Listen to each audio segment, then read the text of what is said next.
Cari fratelli e sorelle, buongiorno. Chers frères et sœurs, bonjour. Nous écoutons la catéchèse du pape François à Rome le 18 janvier 2017.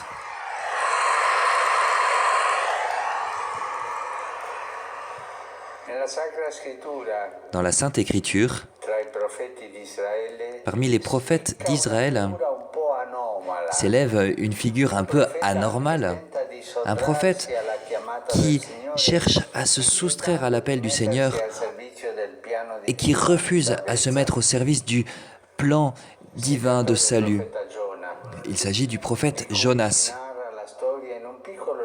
dont l'histoire nous est racontée dans un petit livre de 4 chapitres seulement. Une espèce de parabole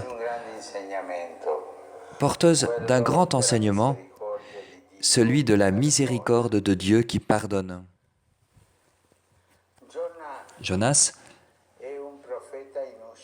est un prophète en sortie, mais aussi un prophète en fuite. Un prophète en sortie que Dieu envoie aux périphéries, à Ninive,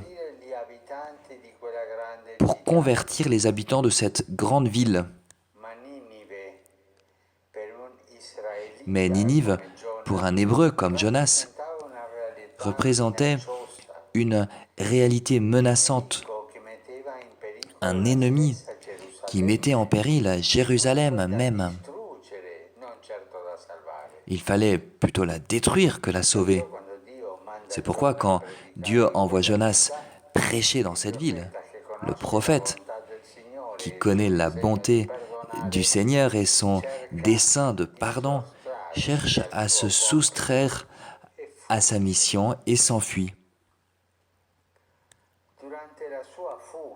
Pendant sa fuite, le prophète entre en contact avec des païens, les marins du navire sur lequel il s'était embarqué pour s'éloigner de Dieu et de sa mission, et il s'enfuit très loin.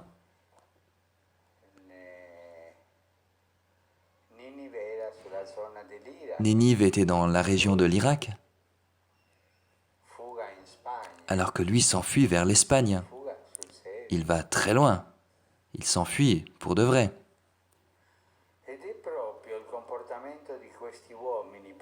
Et c'est justement le comportement de ces hommes païens, puis celui des habitants de Ninive, qui nous permet aujourd'hui de réfléchir un peu sur l'espérance.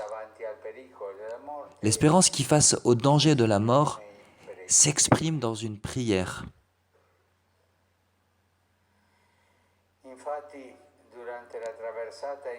En effet, pendant cette traversée en mer, il y a une grande tempête. Et Jonas, qui est sur le navire, s'abandonne au sommeil. Les marins, eux, se voyant au bord de la perte, invoquent chacun leur propre Dieu. C'étaient des païens. Le capitaine du bateau réveille Jonas et lui demande « Que fais-tu ? Va dormir. Lève-toi, invoque ton Dieu. Peut-être ton Dieu s'occupera de nous pour nous empêcher de périr. » La réaction de ces païens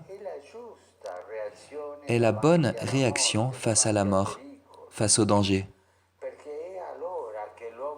Parce que c'est à ce moment-là que l'homme fait une expérience complète de sa propre fragilité, du besoin qu'il a d'être sauvé. Cette horreur instinctive face à la mort réveille le besoin d'espérer dans le Dieu de la vie. Dieu se souviendra-t-il de nous ? Peut-être que ce Dieu s'occupera de nous pour nous empêcher de périr. C'est les paroles de la prière dans l'angoisse qui vient justement aux lèvres de l'homme face au danger de la mort. Nous hésitons parfois trop facilement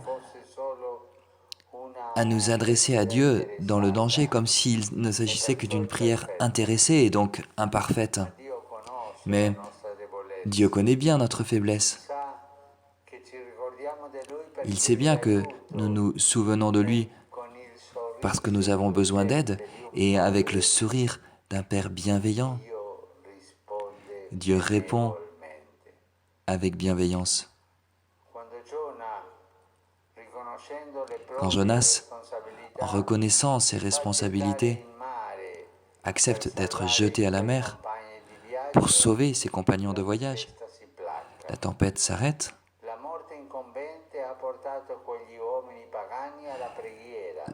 La proximité de la mort avait conduit ces païens à la prière et a fait que le prophète, malgré tout, vive sa propre vocation au service des autres en acceptant de se sacrifier pour eux. Et maintenant, il conduit les survivants à la reconnaissance du vrai Seigneur et à la louange. Les marins qui avaient prié en proie à la peur, qui avaient invoqué leur propre Dieu, maintenant s'adressent au Seigneur et ils reconnaissent le vrai Dieu. Ils lui offrent des sacrifices et des prières. L'espérance qui les avait conduits à prier pour ne pas mourir se révèle encore plus puissante et opère une réalité qui dépasse même leurs attentes. Non seulement ils ne trouvent pas la mort dans la tempête, mais ils s'ouvrent à la reconnaissance du vrai et du seul Dieu du ciel et de la terre.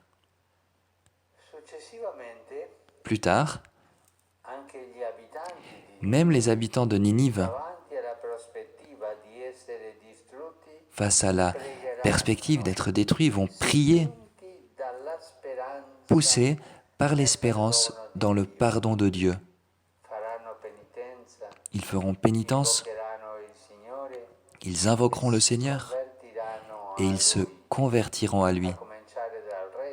À commencer par le roi qui, un peu comme le capitaine du navire, donne une voix à l'espérance en disant « Peut-être que ce Dieu changera et que nous n'aurons pas à périr. »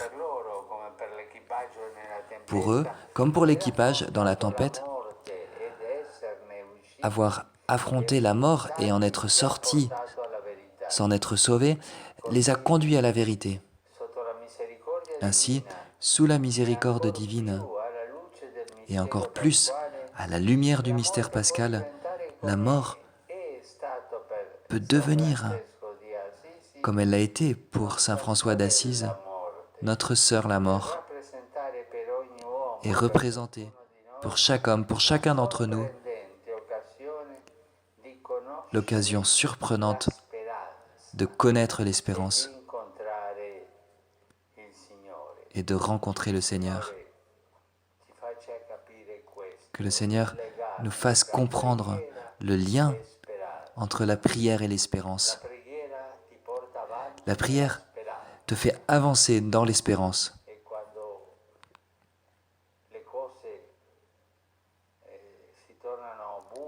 Et quand les choses sont un peu sombres, eh bien, entre en prière et tu auras plus d'espérance. Merci.